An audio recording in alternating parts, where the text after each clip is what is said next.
नमस्कार, आप सभी को इजी टेक एकेडमी के डिजिटल प्लेटफॉर्म पर आप सभी का स्वागत है। आज बात करेंगे चुंबक और विद्युत चुंबकत्व से रिलेटेड।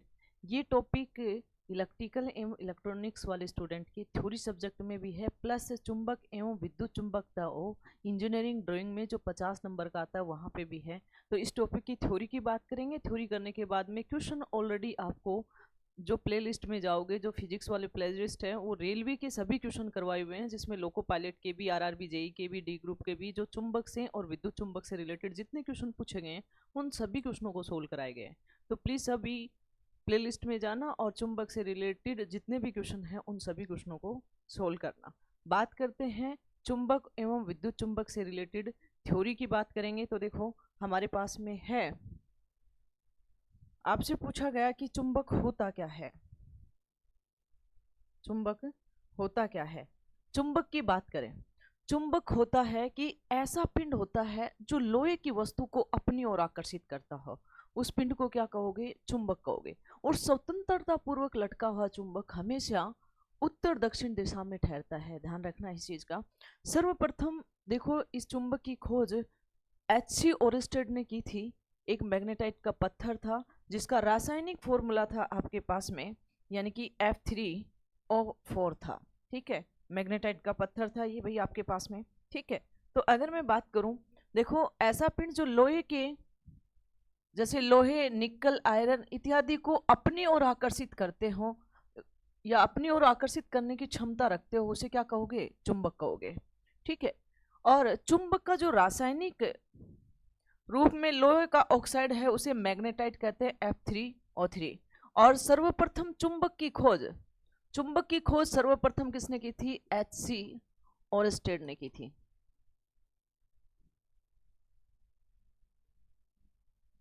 H.C. ओरेस्टेड ने की थी। ठीक है, स्वतंत्रता पूर्वक लटका हुआ चुंबक हमेशा उत्तर दक्षिण दिशा में ठहरता है।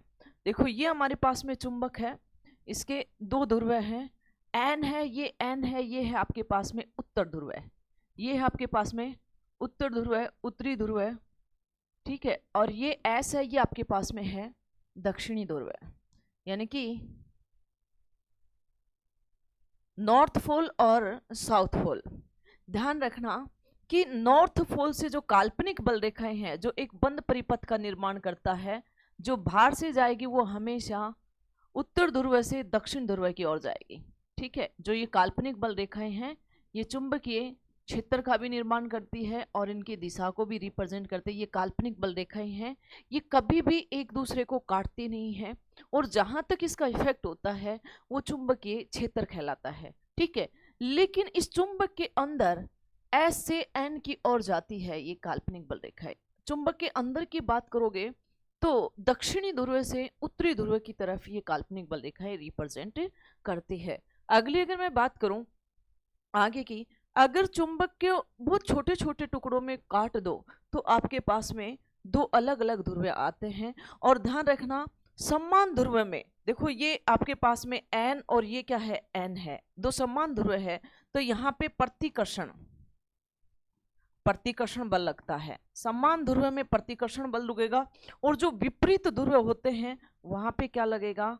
आकर्षण बल लगेगा,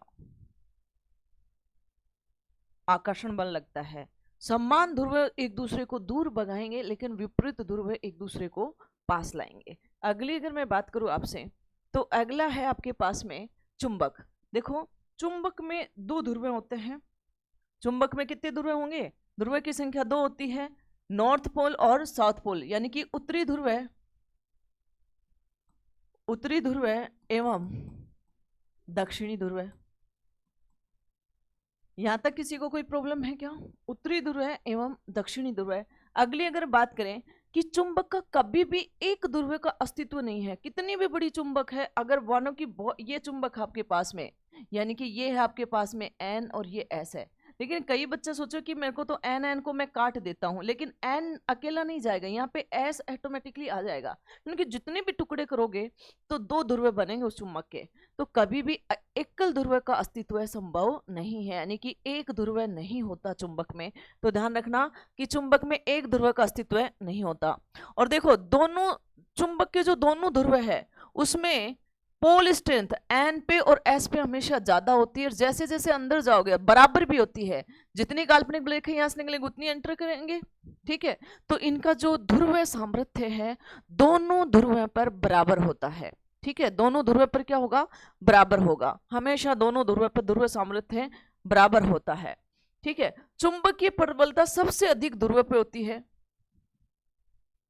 प्रबलता अधिक ध्रुव पर, ठीक है। लेकिन अगर केंद्र की बात करें तो यहाँ पे प्रबलता क्या हो जाएगी, शून्य हो जाएगी चुंबकीय प्रबलता। धीरे धीरे केंद्र की ओर जाओगे तो चुंबकीय प्रबलता कम होती जाती है। यहां तक किसी को कोई प्रॉब्लम है क्या? अगली अगर हम बात करें, चुंबक को छोटे छोटे टुकड़े करने पर भी चुंबक के प्रत्येक टुकड़े के दो ध्रुव उत्पन्न होते हैं। अगले अगर बात करें, समान ध्रुव के अंदर क्या होता है, प्रतिकर्षण, और विपरीत ध्रुव के अंदर आकर्षण। यानी कि एन एन ध्रुव है तो प्रतिकर्षण होगा, एस एस ध्रुव है तो प्रतिकर्षण होगा, एन एस है तो हमेशा क्या होगा, आकर्षण होगा। अगली अगर हम बात करें, अगला है हमारे पास में कि चुंबक के प्रकार। देखो चुंबक के प्रकार, एक हमने लिया प्राकृतिक चुंबक और दूसरा लिया हमने कृत्रिम चुंबक, ठीक है। प्राकृतिक चुंबक क्या होती है, जैसे देखो, अब प्राकृतिक चीजों को देखना एक बार, जैसे प्रकृति में ऑटोमेटिकली पैदा हुई हो, जैसे कि पहाड़ वगैरह है, पर्वत वगैरह है, पेड़ पौधे हैं, ये प्राकृतिक चीजें हैं, ठीक है। और कृत्रिम मतलब जैसे हमने मकान बना दिया, कोई फर्नीचर बना दिया, कि मानव द्वारा उसी वस्तुओं का उपयोग करके कोई नई चीज जनरेट करना, वो क्या कहलाएगी, कृत्रिम कहलाएगी। सेम यही चुंबक में है। प्राकृतिक चुंबक एक प्रकार का मैग्नेटाइट का पत्थर ही था, ठीक है। और ये मैग्नेटाइट का पत्थर सबसे ज्यादा तमिलनाडु वगैरह की साइड में मिलते हैं, ये ध्यान रखना, ठीक है। तो जो मैग्नेटाइट का पत्थर था वो बेडोल था, बगर डोल का, उसका कोई आकृति नहीं थी, कोई निश्चित आकृति नहीं थी, ठीक है। इसलिए प्राकृतिक चुंबक का उपयोग नगण्य किया जाता है, बहुत ही कम किया जाता है, क्योंकि इसकी आकृति निश्चित नहीं है, ना इसका कोई काम निश्चित है। और जैसे एग्जाम्पल चुंबक के पत्थर है। कृत्रिम चुंबक क्या है कि कृत्रिम चुंबक मानव द्वारा बनाई गई चुंबक, मानव द्वारा बनाई गई चुंबक क्या कहलाएगी, कृत्रिम चुंबक कहलाएगी। यानी कि अलग अलग विधियों द्वारा आप चुंबक बना सकते हो, कृत्रिम विधियों द्वारा बनाया गया चुंबक क्या कहलाएगा, कृत्रिम चुंबक कहलाएगा। अगर मैं बात करूं इसमें कृत्रिम चुंबक में, जैसे कोबाल्ट, लोहा, इस्पात इत्यादि से, ये अलग अलग आकृति की होती है। जैसे घोड़े की नाल, छड़ चुंबक, यू आकृति, जैसे कभी देखा है ना, घोड़े की नाल, छड़ चुंबक, ठीक है। इनके एन एस ध्रुव है, यानी कि ये मेरे पास में छड़ चुंबक है, एन और एस है। तो इस प्रकार की आकृतियां होती है, वो कृत्रिम चुंबक होती है। और कृत्रिम चुंबक को हम दो प्रकार से डिफाइन कर सकते हैं, यानी कि स्थायी चुंबक, स्थायी चुंबक, और दूसरा अस्थायी चुंबक।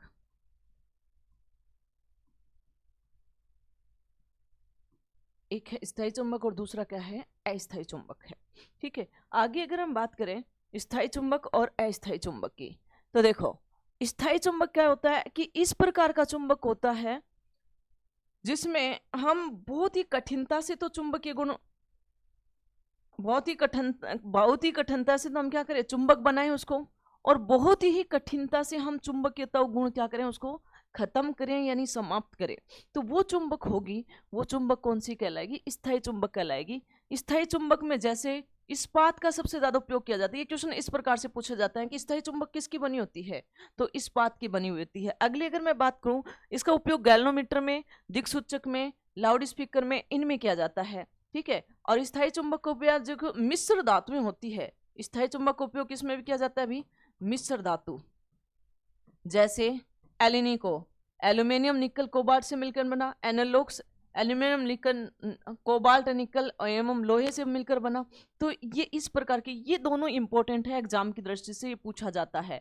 मटेरियल पूछा जाता है कि स्थायी चुंबक किससे बनाई जाती है। अस्थायी चुंबक क्या होती है कि जैसे मानो कि अस्थायी चुंबक की बात करें हम, तो अस्थायी चुंबक आपके पास में क्या हो जाएगी भाई, जैसे आपने कोई भी आपने लोहे की कील ली, मानो ये लोहे की छड़ ली आपने, और इस पे आपने तार को लपेट लिया, कुंडलियां कर दी, और आपने इसको डीसी परिपथ से जोड़ दिया। किससे जोड़ दिया, डीसी परिपथ से जोड़ दिया। ये आपने बैटरी से जोड़ दिया, ठीक है, बैटरी से जोड़ दिया, ठीक है। अब ये चुंबक जब तक रहेगी जब इसमें विद्युत धारा प्रवाहित करोगे, इस कोयल में, इस कोयल में विद्युत धारा का प्रवाहित करोगे तब तक ही रहेगी। और ये हमेशा ध्यान रखना, ये जो चुंबक बनती है ये नरम लोहे की बनती है। किसकी बनती है, नरम लोहे की, ठीक है। तो ये तुम्हारे पास में एक प्रकार की विद्युत चुंबक है, वो कौन सी चुंबक है? अस्थायी चुंबक है। अस्थायी चुंबक का मतलब जब आपकी इच्छा हो, जब चुंबक बना लो, जब आपकी इच्छा हो तो उसको चुंबकत्व गुण क्या कर दो? खत्म कर दो। ठीक है, ऐसा चुंबक जो जल्दी ही चुंबक बन जाता हो और जल्दी ही चुंबकत्व गुण क्या हो जाता हो? समाप्त हो जाते हो, तो उस चुंबक को क्या कहते हैं? अस्थायी चुंबक कहते हैं। एग्जाम्पल जैसे विद्युत चुंबक है, वो आपका बहुत अच्छा एग्जाम्पल है अस्थायी चुंबक का। अस्थायी चुंबक ये इंपॉर्टेंट है, अस्थायी चुंबक नरम लोहे की बनी हुई है, यानी कि मर्द लोहे की बनी हुई है, यानी कि सॉफ्ट आयरन की बनी हुई है। नरम लोहा बोल दो, सॉफ्ट आयरन बोल दो, या मर्द लोहा बोल दो। ठीक है, चुंबक तक का अस्तित्व है तब तक रहता है जब तक आप कुंडली में से विद्युत धारा प्रवाहित करोगे। तो कुंडली में से विद्युत धारा प्रवाहित जब भी चुंबकीय बल का अस्तित्व है, अन्यथा नहीं है। जैसे विद्युत घंटी है, जनरेटर है, डायनेमो है, इन सभी, ये सभी क्या है? विद्युत चुंबक है। इसीलिए मैंने आपको बोला था ट्रांसफॉर्मर, जनरेटर, अल्टरनेटर से पहले आपको चुंबक का ज्ञान होना जरूरी है। अगले अगर हम बात करें अगले पॉइंट का, यानी कि जो चुंबकीय परिपथ हैं, चुंबकीय महत्वपूर्ण शब्दावली यानी कि चुंबकीय परिभाषाएं, अगर मैं बात करूं यहाँ पे तो चुंबकीय परिभाषाएं, छोटे छोटे शब्दों की चुंबकीय परिभाषाएं कौन कौन सी है? चुंबकीय परिपथ। चुंबकीय परिपथ क्या होता है? चुंबकीय बल रेखाओं द्वारा बंध परिपथ चुंबकीय परिपथ कहलाएगा। देखो जैसे ये हमारे पास में चुंबक है, ये मानो कि मेरे पास में N है और ये मेरे पास में S है, तो ये जो बंध परिपथ है ना, ये तुम्हारे पास में क्या कहलाएगा? चुंबकीय परिपथ कहलाएगा, चुंबकीय सर्किट कहलाएगा, मैग्नेटिक सर्किट कहलाएगा। ठीक है, यहाँ पे हमने बंद परिपथ कर दिया, ये डीसी स्रोत लगा दिया, यहाँ पे बैटरी, तो ये आपके पास में क्या होगा? चुंबकीय परिपथ कहलाएगा। ठीक है, अगला है चुंबकीय क्षेत्र। जब देखो चुंबकीय क्षेत्र क्या होता है कि ये जो चुंबक है, इसके पास में कोई और पदार्थ ला रहे हो और वो बल का अनुभव कर रहा है, उसका क्षेत्र है, वो बल का अनुभव कर रहा है, उसे क्या कहते हैं? चुंबकीय क्षेत्र कहते हैं। जैसे मैं ही हूँ चुंबक हूँ, तो मेरा इस रूम में एरिया है, यहाँ के जो स्टूडेंट है वो मेरे अंडर द कवर है, यानी कि मेरा क्षेत्रफल है यहाँ तक का। ठीक है, तो वो क्षेत्र ही क्या कहलाएगा? चुंबकीय क्षेत्र कहलाएगा। जैसे ऐसे, यानी कि यहाँ पे कोई भी आपने वस्तु लेके वो जो बल का अनुभव करे, एक इसके पास लेके हो तो जो बल का अनुभव करे उसे क्या कहोगे? चुंबकीय क्षेत्र कहलाओगे। चुंबक के चारों ओर का वह क्षेत्र जिसमें चुंबक का प्रभाव का अनुभव करता हो या बल का अनुभव करता हो, चुंबकीय क्षेत्र कहलाता है। चुंबकीय क्षेत्र हमेशा, चुंबकीय क्षेत्र की जो दिशा है, चुंबकीय क्षेत्र की जो दिशा है, हमेशा ध्यान रखना, आप किससे रिप्रेजेंट करोगे? चुंबकीय सुई द्वारा निर्धारित करती है चुंबकीय क्षेत्र की दिशा। ठीक है, अगला अगर बात करूं, चुंबकीय क्षेत्र का ऐसा ही मात्रक होता है टेस्ला, और ये टेस्ला चुंबकीय तीव्रता का मात्रक भी होता है। सीजीएस पद्धति में इसका मात्रक होता है गोस। ठीक है, यानी कि एक गोस बराबर 10⁻⁴ टेस्ला होता है। ठीक है, अगले पॉइंट की बात करें तो अगला पॉइंट क्या कहता है आपको? देखो अगला है चुंबकीय बल रेखाएं। देखो मैंने आपको बताया भाई कि ये हमारे पास में चुंबक है। ठीक है, ये हमारे पास में चुंबक है, यानी कि इसके चुंबक के दो ध्रुव हैं, ध्यान रखना, चुंबक के दो ध्रुव हैं। चुंबकीय बल रेखाओं की अगर हम बात करते हैं तो चुंबक के कितने ध्रुव हैं? दो ध्रुव हैं, N ध्रुव है और S ध्रुव है।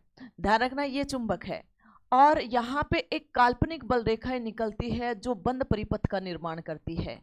ठीक है, और ये काल्पनिक बल रेखाएं कभी भी एक दूसरे को नहीं काटती है, यानी कि N से निकलेगी और S में जाएगी। ठीक है, N से निकलेगी और किस में जाएगी भाई? S में जाएगी। N से निकलेगी और किस में प्रवेश करेगी? S ध्रुव में प्रवेश करेगी। ये जो रेखाएं हैं ये कौन सी है? चुंबकीय काल्पनिक बल रेखाएं हैं। कौन सी है? चुंबकीय बल रेखाएं हैं, चुंबकीय बल रेखाएं हैं।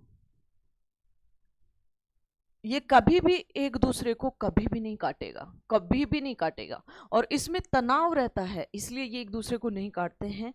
और ध्यान रखना, जो चुंबक के अंदर से चुंबकीय बल रेखाएं जाएगी वो हमेशा N ध्रुव की ओर जाएगी, और ये आपको रिप्रेजेंट करती है। ध्यान रखना, चुंबकीय बल रेखाएं क्षेत्र को भी बताती है, दिशा को भी बताती है, क्षेत्रीय दिशा को भी, और चुंबकीय परिपथों की बताती है। ये जो काल्पनिक बल रेखाएं हैं ये बहुत इंपॉर्टेंट है, ये कभी भी एक दूसरे को नहीं काटती है। ठीक है, बाहर से जो एक बंद परिपथ का निर्माण करती है जो N ध्रुव से S ध्रुव के अंदर एंट्री करता है, लेकिन चुंबक के अंदर S से N की ओर जाता है और बाहर नॉर्थ पोल से साउथ पोल की में जाता है। ठीक है, अगले अगर हम बात करें चुंबकत्व वाहक बल, यानी कि ये चुंबकत्व वाहक बल क्या होता है? मैग्नेटिक मोटिव फोर्स होता है। जिस प्रकार से विद्युत परिपथों में ईएमएफ बल होता है, उसी प्रकार से चुंबकीय परिपथों में कौन सा बल होता है? इलेक्ट्रोमोटिव बल, यानी कि चुंबकत्व वाहक बल। ठीक है, यानी कि यहाँ पे विद्युत परिपथों में अगर मैं बात करूं इलेक्ट्रोमोटिव बल की, तो ये क्या करता है, जब कोई भी धारा प्रवाहित होती है तो उसमें बल लगता है, उस बल को ईएमएफ कहते हैं। लेकिन यहाँ पे जो फ्लक्स पे बात आ जाएगी, यहाँ पे किस पे आ जाएगी, फ्लक्स पे बात आ जाएगी। फ्लक्स को परिवर्तन करने के लिए जिस बल का अनुभव होता है, जो बल लगता है, उसे चुंबकीय वाहक बल कहते हैं। और चुंबकीय वाहक बल हमेशा क्या होता है भाई, चुंबकीय वाहक बल एमएमएफ क्या होगा आपके पास में, कुंडलियों की संख्या गुणा में बहने वाली धारा, कुंडली में से बहने वाली धारा, कुंडली में से प्रवाहित धारा क्या कहलाएगी भैया, आपको चुंबकीय वाहक बल कहलाएगी। और चुंबकीय वाहक बल को एमएफ से रिप्रेजेंट करते हैं, या आप इसको आप कर सकते हो यहाँ पे ईएमएफ से कर सकते हो, या एफएम से भी कर सकते हो, एफएम से भी कर सकते हो इसको। ठीक है, एन क्या है, चुंबकीय कुंडलियों की संख्या, और आई क्या है, विद्युत धारा है। इसका मात्रक क्या आ जाएगा, एन से टर्न और आई से एम्पियर। तो चुंबकीय वाहक बल का एमएमएफ का मात्रक क्या होता है, एम्पियर टर्न होता है भाई। ठीक है, यहाँ इससे अगले शब्द की अगर हम बात करें तो अगला शब्द क्या कहलाता है आपको, चुंबकीय फ्लक्स। चुंबकीय फ्लक्स क्या कहलाता है कि चुंबकीय क्षेत्र में किसी चुंबकीय बल रेखाओं के लंबवत तल से निकलने वाली कुल चुंबकीय बल रेखाओं की संख्या चुंबकीय फ्लक्स कहलाती है। और उसे हम किससे, चुंबकीय फ्लक्स की संख्या, कुल चुंबकीय बल रेखाओं की संख्या क्या कहलाएगी, चुंबकीय फ्लक्स कहलाएगा, फ्लक्स कहलाता है। ठीक है, और इसे फाई से रिप्रेजेंट करते हैं, इसका मात्रक क्या होता है, वेबर होता है भाई। ये बहुत इंपॉर्टेंट है, इसका मात्रक क्या होता है, वेबर होता है। अगला बात करें चुंबकीय फ्लक्स घनत्व या चुंबकीय प्रेरण। चुंबकीय फ्लक्स घनत्व और चुंबकीय प्रेरण एक ही बात है, एक दूसरे के पर्यायवाची शब्द है ये। ठीक है, अगली अगर हम बात करें तो चुंबकीय फ्लक्स क्या होता है कि चुंबकीय फ्लक्स घनत्व क्या होता है, एकांक क्षेत्र में जो चुंबकीय फ्लक्स होती है उसे क्या क्या कहते हैं, चुंबकीय फ्लक्स घनत्व कहते हैं। यानी कि फाई क्या है, फ्लक्स है, ए क्या है, एकांक क्षेत्रफल है, तो इसका मात्रक क्या हो जाएगा, वेबर पर मीटर स्क्वायर। अगला है आपके पास में चुंबकीय क्षेत्र की तीव्रता। चुंबकीय क्षेत्र की तीव्रता क्या होती है भाई, चुंबकीय क्षेत्र के में से क्षेत्र के लंबवत एकांक क्षेत्रफल का ऐसा चालक तार रखा जाए जिसमें एकांक प्रबलता की धारा प्रवाहित हो रही हो, तो उसे चुंबक पर लगने वाला बल क्या कहलाएगा, चुंबकीय क्षेत्र की तीव्रता कहलाएगी, चुंबकीय क्षेत्र की तीव्रता कहलाती है। ठीक है, ठीक है, चुंबकीय क्षेत्र की तीव्रता ये सदिश राशि है और इसका मात्रक क्या होता है, टेस्ला इसका मात्रक होता है। अगले पॉइंट की अगर हम बात करें तो अगला पॉइंट क्या है आपके पास में, अगला पॉइंट है चुंबकीयशीलता परमेबिलिटी, यानी इसको म्यू से रिप्रेजेंट करते हैं। ये क्या होता है, जो चुंबकीय फ्लक्स घनत्व और चुंबकन बल का अनुपात मोबिलिटी कहलाती है, म्यू कहलाती है। ठीक है, अगली अगर बात करूं म्यू बराबर में क्या हो जाएगा, बी बटे एफ एम हो जाएगा, एक ही बात है ये। ठीक है, ठीक है, और निर्वात में इस म्यू का मान 1 होता है और म्यू का कोई भी मात्रक नहीं होता, विमाहीन होता है, ये ध्यान रखना। अगर मैं बात करूं म्यू बराबर में, अगर मैं बात करूं तो म्यू आर म्यू 0 होता है, तो म्यू 0 का मान कितना होता है, 4 पाई 10 की घात -7 हेनरी पर मीटर होता है, और म्यू आर निर्वात में है तो 1 होगा, तो यहाँ पे आपके पास में म्यू होता है। अगला है परिवेशीयता, एडमिटेंस। अगर मैं इसको एक डेफिनेशन और बात करूं तो जो हमारे पास में परिवेशीयता है, एडमिटेंस है, उसका व्युत्क्रमणपाती ही चुंबकीयशीलता होती है, यानी 1 में क्या होगी, परिवेशीयता, यही चुंबकीयशीलता है। तो देखो एडमिटेंस क्या होता है, चुंबकीय फ्लक्स और चुंबकीय वाहक बल, इनका विपरीत, यानी कि इसका उल्टा कर दो 1 में, यानी कि आप इसको ये भी लिख सकते हो 1 में म्यू लिख सकते हो इसको। तो आपके पास में चुंबकीय फ्लक्स का किससे रिप्रेजेंट करो, वेबर से, चुंबकीय वाहक बल एम एफ से कर दो या एफ से कर दो, इसका मात्रक क्या हो जाएगा, वेबर पर एम्पियर टर्न होता है, वेबर पर एम्पियर टर्न इसका मात्रक होगा। अगली अगर हम बात करें अगले पॉइंट की, अगला पॉइंट है प्रतिष्ठम। प्रतिष्ठम कैसे होता है भाई, क्या होता है प्रतिष्ठम, जैसे विद्युत क्षेत्रों में प्रतिरोध होता है, यानी कि जैसे विद्युत हमने पढ़ा, विद्युत पढ़ी, यानी कि विद्युत पढ़े, वहां पे जैसे प्रतिरोध होता है वैसे ही प्रतिष्ठम चुंबकीय में होता है। यानी कि प्रतिरोध क्या होता है, जो अपने में से बहने वाली धारा का अवरोध करता हो तो वो क्या कहलाता है, प्रतिरोध। या चुंबक में क्या कहलाएगा, जो फ्लक्स में परिवर्तन का विरोध करता है वो क्या कहलाएगा, प्रतिष्ठम कहलाता है। और इसको आरएम से रिप्रेजेंट करते हैं। ये क्या होता है, चुंबकीय वाहकबल और फ्लक्स, चुंबकीय फ्लक्स, ये आपके पास में प्रतिष्ठम है। और इसका मात्रक क्या हो जाएगा, एम्पियर टर्न बटे में वेबर हो जाएगा, ऐसा ही मात्रक इसका। ठीक है, ध्यान रखना कि विद्युत परिपथों में जैसे प्रतिरोध होता है वैसे ही चुंबकीय परिपथों में, वैसे ही चुंबकीय परिपथों में क्या होता है, चुंबकीय सर्किट में क्या होगा, प्रतिष्ठम होगा, रिएक्टेंस होगा।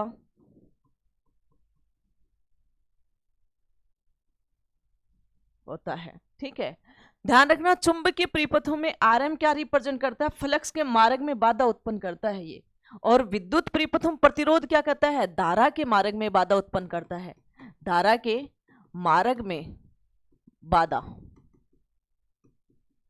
उत्पन्न करना। ठीक है, समानता समझ में आई। ये फ्लक्स के मार्ग में बाधा उत्पन्न करता है प्रतिष्ठम, और प्रतिरोध धारा के मार्ग में बाधा उत्पन्न करता है। प्रतिरोध का मात्रक ओम होता है और प्रतिष्ठम का मात्रक क्या होता है, एम्पियर टर्न पर वेबर होता है। यहां तक किसी को कोई प्रॉब्लम है क्या भाई, यहाँ तक किसी को कोई प्रॉब्लम है तो बोल सकते हो आप, कमेंट करके बताना कहीं पे भी कोई प्रॉब्लम्स आई तो। अब बात करते हैं चुंबकीय पदार्थ का, वेरी इंपॉर्टेंट है। चुंबकीय पदार्थ क्या होता है, 3 प्रकार का होता है। प्रति चुंबकीय पदार्थ यानी कि डायोमैग्नेटिक मटेरियल। डायो से प्रति का मतलब विपरीत बता रहा है, नाम में इसमें छुपा हुआ है। प्रति मतलब उससे जस्ट विपरीत। तो प्रति चुंबकीय में क्या हो जाएगा कि वह चुंबकीय क्षेत्र में रखे जाने पर क्षेत्र के विपरीत दिशा में चुंबक हो जाती है, क्षेत्र के विपरीत दिशा में क्या हो जाएगी, चुंबकित हो जाएगी। जैसे ये इंपॉर्टेंट है भाई, ये पूछे जाते हैं कि तुमसे बोले कि प्रतिचुंबक में कौन कौन से पदार्थ हैं, जस्ता है, बिस्मित है, नमक है, जल है, तांबा है इत्यादि।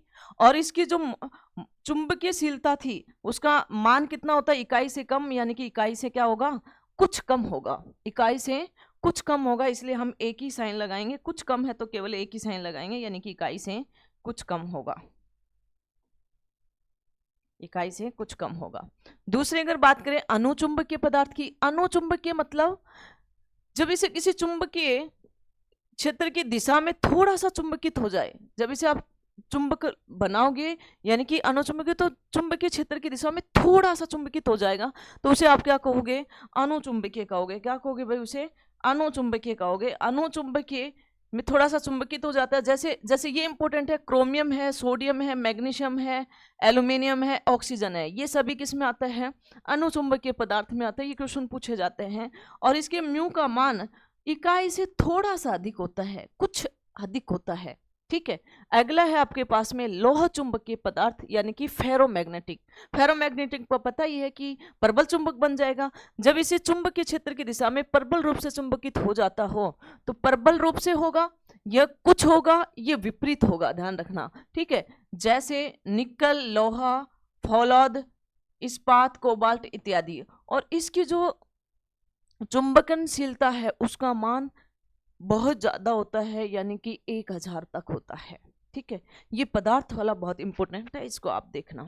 अगला पॉइंट की अगर हम बात करें तो अगला पॉइंट क्या कहता है आपको, अगला पॉइंट कहता है डोमेन। डोमेन क्या होता है, डोमेन जैसे देखो आपने कभी सोचा होगा कि जो लोह चुंबकीय पदार्थ है उसको तीव्र चुंबकत्व में बदल देता है, किसके कारण से बदलता है, डोमेन के लिए, डोमेन के कारण से बदलता है।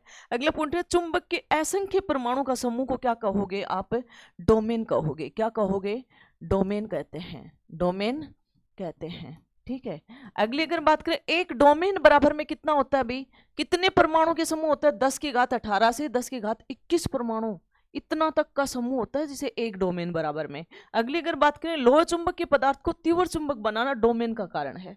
ठीक है, ये बहुत इंपॉर्टेंट है, ये किसका कारण है, डोमेन का कारण है। अगला पॉइंट की अगर हम बात करें तो अगला पॉइंट क्या कहता है कि फ्लेमिंग का बायां हस्त नियम, यानी कि फ्लेमिंग का बायां हस्त नियम, फ्लेमिंग का left hand rule. Left hand Fleming क्या कहता है, आप सब अपने आप में फ्लेमिंग बन जाओ।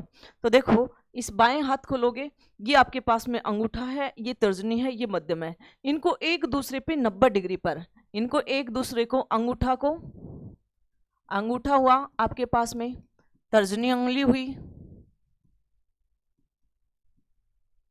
और मध्यमा हुई उंगली को एक दूसरे के 90 डिग्री पर, एक दूसरे को कितने डिग्री पर रखोगे? 90 डिग्री पर रखोगे। सबसे पहली बात हो, एक दूसरे को कैसे रखोगे भाई? 90 डिग्री को। और अब देखोगे जो ये अंगूठा है, ये अंगूठा आपको किसकी दिशा बता रहा है? बल की दिशा को बता रहा है। अंगूठा किसको बताएगा? बल की दिशा को बताएगा। अंगूठा किसकी दिशा को बताएगा? बल की दिशा को। ठीक है। तर्जनी उंगली किसको बताएगी? चुंबकीय क्षेत्र की दिशा को। ठीक है। और मध्यमा उंगली किसको बताएगी? धारा की दिशा को। तो इस नियम को क्या कहते हैं? फ्लेमिंग का लेफ्ट हैंड रूल। फ्लेमिंग का लेफ्ट हैंड रूल। देखो अब लेफ्ट हैंड में देखो बावड़े बावड़े काम मोटर ही करती है, कैसे चल जाती है। ठीक है। तो फ्लेमिंग का लेफ्ट हैंड रूल पर निर्धारित मोटर है, जितनी भी मोटर है वो फ्लेमिंग के लेफ्ट हैंड रूल पर आधारित हैं। ठीक है। सबको समझ में आया? सबको समझ में आ गई ये चीजें? ये सीधे सीधे क्वेश्चन पूछा जाता है, फ्लेमिंग का लेफ्ट हैंड रूल लागू होता है जनरेटर में, मोटर में, ट्रांसफॉर्मर में, अल्टरनेटर में, तो हमेशा ध्यान रखना मोटर में। अगली बात करें फ्लेमिंग का राइट हैंड रूल। अब देखो आप सब फ्लेमिंग बन जाओ। ठीक है। यानी कि अपना राइट हैंड रूल को एक दूसरे को, अंगूठा, तर्जनी उंगली, मध्यमा, एक दूसरे को 90 डिग्री पर आप क्या करोगे? एक दूसरे को फैलाओगे। अब देखोगे जो अंगूठा है ये चालक की दिशा को बता रहा है, अंगुलियां है ये चुंबकीय क्षेत्र को बता रही है, मध्य में है ये प्रेरित विद्युत वाहक एवं धारा की दिशा को बता रहा है। तो इस नियम को आप क्या कहोगे? फ्लेमिंग का राइट हैंड रूल कहोगे। और इस रूल से आधारित जनरेटर है। वैसे समझ में नहीं तो देखो जनरेटर को 16 हाथ से चलाते हैं जब शादी वगैरह होती तो। ठीक है। तो किस पर आधारित है? राइट हैंड रूल पर है। ये बेसिक साइंस में भी आता है और ये चैप्टर बहुत इंपॉर्टेंट है। ये दोनों फ्लेमिंग के नियम से, यानी कि जो इंजीनियरिंग 50 नंबर का वहाँ पूछा जाता है, हर कई बार राजस्थान पुलिस में भी पूछा गया है जनरेटर से रिलेटेड, फ्लेमिंग के रूल से रिलेटेड, यानी किस पर आधारित है। ठीक है। तो दोनों नियम समझ में आ गए आपको। अगला अगर हम बात करें, अगला है आपके पास में फैराडे के विद्युत चुंबकीय नियम। फैराडे ने 2 नियम दिए थे, फैराडे का विद्युत चुंबक का प्रथम नियम, फैराडे का विद्युत चुंबक का द्वितीय नियम। प्रथम नियम ये कहता है जो फ्लक्स में परिवर्तन होता है एक ही कुंडली में होता है। द्वितीय नियम 2 फ्लक्स में परिवर्तन होगा उसके प्रेरित विद्युत वाहक बल के समानुपाती होगा। ये प्रथम है और वो ही क्या है? द्वितीय में 2 कुंडली आ जाएगी। देखो प्रथम नियम क्या कहता है? जब किसी कुंडली में, प्रथम नियम क्या कहता है? जब किसी बंद कुंडली में चुंबकीय फ्लक्स में परिवर्तन होता है तो उसमें प्रेरित विद्युत वाहक बल भी क्या होगा? उत्पन्न होगा। फ्लक्स में परिवर्तन होगा तो उसमें प्रेरित विद्युत वाहक बल भी क्या होगा भी? उत्पन्न होगा। ठीक है। क्या होगा? उत्पन्न होगा। इसे क्या कहते हैं? फैराडे का प्रथम नियम। फैराडे का द्वितीय नियम क्या कहता है? कि प्रेरित विद्युत वाहक बल का मान चुंबकीय फ्लक्स में परिवर्तन की दर के समानुपाती होता है। यानी कि चुंबकीय फ्लक्स का जो परिवर्तन है उसके दर के क्या होगा? समानुपाती। ये अलग अलग फ्लक्स है, यानी कि φ2 और φ1, इसमें परिवर्तन क्या कहलाएगा? डेल फाई, यानी कि φ2 माइनस में φ1। ठीक है। ये इसका परिवर्तन बोला जाता है। और यहाँ पे समय के सापेक्ष है डेल टी। तो ये आपके पास में किसका नियम है भाई?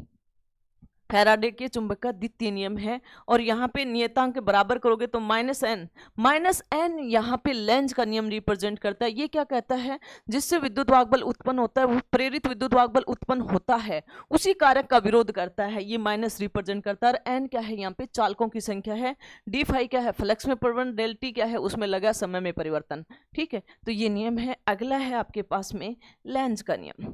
लेंज का नियम क्या कहता है? वेरी इंपॉर्टेंट है लेंज का नियम, क्योंकि इससे क्वेश्चन पूछे जाते हैं। लेंज का नियम क्या कहता है? कि जब किसी भी कुंडली में उत्पन्न प्रेरित विद्युत वाहक बल हमेशा उस कारक का विरोध करता है जिससे वह उत्पन्न होता है। भाई लेंज का नियम कहता ही ये है कि जिससे जो उत्पन्न होगा उसी का विरोध करेगा। ठीक है। जिससे प्रेरित विद्युत वाहक बल उत्पन्न हो रहा है उसी कारक का क्या करता है? विरोध करता है। इसे क्या कहोगे? लेंज का नियम कहलाता है। ठीक है। लेंज के नियम के अनुसार ईएमएफ प्रेरित विद्युत वाहक बल, ये कौन सा है आपके पास में? प्रेरित ईएमएफ है। ठीक है। इसको ई से रिप्रेजेंट कर लिया, -n d phi upon dt। d phi upon dt क्या है? फ्लक्स में परिवर्तन है। फाई फ्लक्स में डेल टी के सापेक्ष फ्लक्स में परिवर्तन है। यहाँ पे ऋणात्मक चिन्ह हमेशा ध्यान रखना किसको रिप्रेजेंट कर रहा है? कि प्रेरित विद्युत वाहक बल हमेशा फ्लक्स में परिवर्तन का क्या करता है? विरोध करता है। ये लेंज का नियम कहलाता है। इसी के साथ आपका चुंबक कंप्लीट हुआ। जी आप ALP का थ्योरी का देखना या इंजीनियरिंग ड्राइंग का देखना। और प्लीज़ चुंबक और चुंबकत्व के क्वेश्चन आपको प्ले लिस्ट में जाओगे, जो फिजिक्स के करवा रखे हैं, ALP RRB JEE सभी क्वेश्चन करवा रखे हैं, तो वहाँ से आप क्वेश्चन सोल्व करोगे। जय हिंद, जय भारत। आगे मिलेंगे कल की क्लास में।